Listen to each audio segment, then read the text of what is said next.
Hello everyone and welcome to our channel, and today I'll be reading a multi-character exterior by me, so let's get into it. Giyuu Tomioka.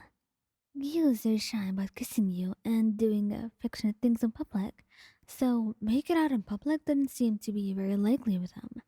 But it happened. Maybe once, maybe twice, even thrice, but it wasn't very common.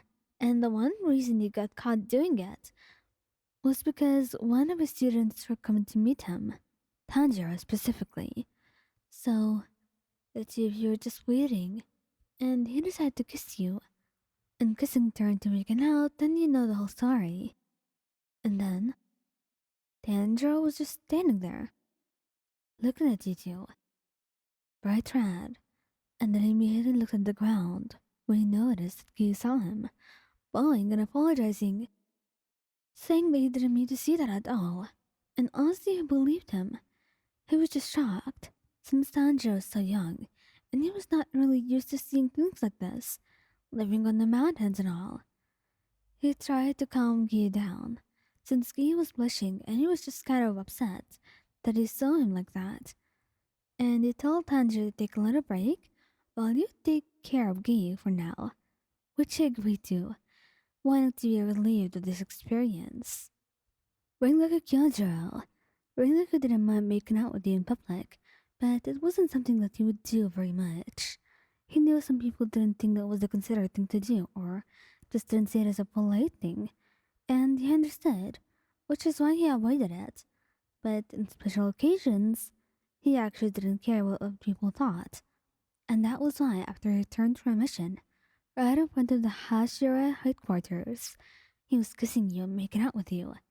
And maybe a few people actually walked in on you. But actually, Rengoku was not ashamed at all. This mission, he had almost died, and he couldn't bear the idea of losing you again. So screw it. Screw what anyone else thought. Because he had gone through this, and he came out alive. And right now, the most important thing for him in the world was to appreciate you and love you, and to make you know that you meant everything to him. He wasn't about to lose you, or regret not loving you enough before he died again. Right now, this was all that mattered to him. Obanai. Obanai making out with you in public? Sounds funny, right? But hey, it did happen, and I'm not lying to you. It actually happened. It just didn't happen a lot, which is why you were not used to it. And the reason it happened in the first place was kind of weird. So, here's what happened. Let's see if you were going on a date, and your date had been ruined.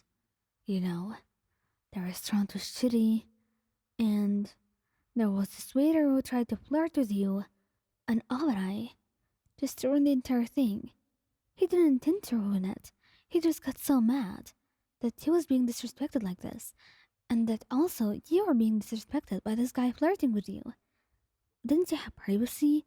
Didn't you have your own desires as well? This was just rude, and inconsiderate to intrude other people's dates like this.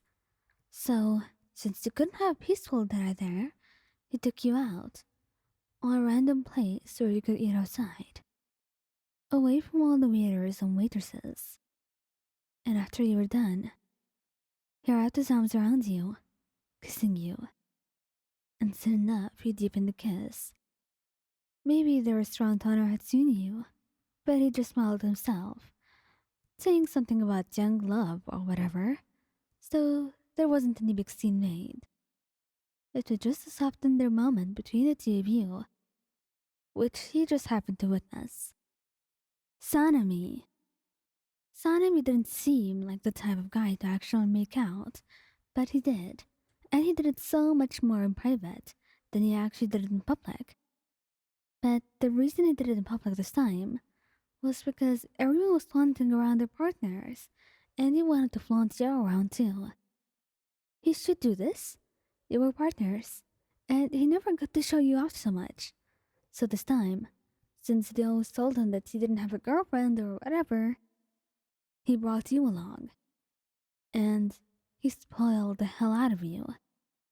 He wrapped his arms around you as the two of you danced, and kissed every once in a while during that night.